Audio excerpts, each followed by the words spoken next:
ബിരിയാണി 10 മുട്ട വെച്ചതിൽ ഒരു മുട്ട വിരിഞ്ഞിട്ടില്ല. അപ്പോൾ ഈ മുട്ട നമുക്ക് ചെക്ക് ചെയ്ത് നോക്കാം.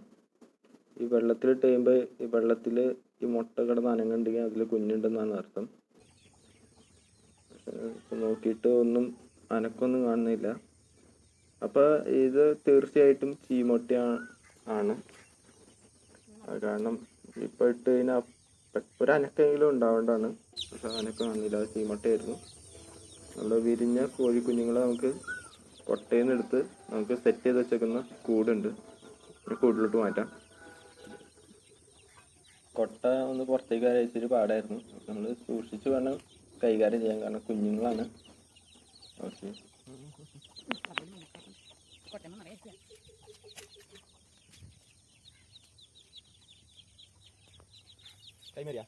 പിന്നെ നമുക്ക് കോഴിക്കുഞ്ഞുങ്ങളെ കൂട്ടിലോട്ട് മാറ്റാം.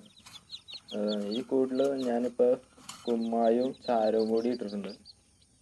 നമ്മൾ വിരിഞ്ഞിറങ്ങിയ കോഴിക്കുഞ്ഞുങ്ങളെ കുറച്ച് ദിവസം ഈ കൂട്ടിലിട്ടിട്ടാണ് കുറച്ച് വലുതായി കഴിയുമ്പോഴാണ് സാധാ കൂട്ടിലോട്ട് മാറ്റുന്നത്. അപ്പോൾ അങ്ങനെ ചെയ്യുന്നത് എന്താണെന്ന് വെച്ച് കഴിഞ്ഞാൽ ഇതുങ്ങൾക്ക് അപ്പം അത്യാവശ്യം കെയറും കിട്ടും. പിന്നെ ഈ കൂട് നമ്മൾ നശീകരണം ചെയ്യാൻ വേണ്ടിയിട്ടാണ് ചാരവും കുമ്മായും ഇട്ടുന്നത്. ആദ്യം നമ്മൾ മഞ്ഞപ്പൊടി കലക്കിയ വെള്ളമാണ് കൊടുക്കേണ്ടത്. അത് കഴിഞ്ഞിട്ട് നിങ്ങൾ വീട്ടിൽ തന്നെയുള്ള അരിയോ പുട്ടിൻ്റെ പൊടിയോ അതൊക്കെ പൊടിച്ച് കൊടുത്താൽ മതി. അപ്പോൾ നിങ്ങൾക്ക് ഈ വീഡിയോ ഇഷ്ടപ്പെട്ടെന്ന് ഞാൻ വിചാരിക്കുന്നു.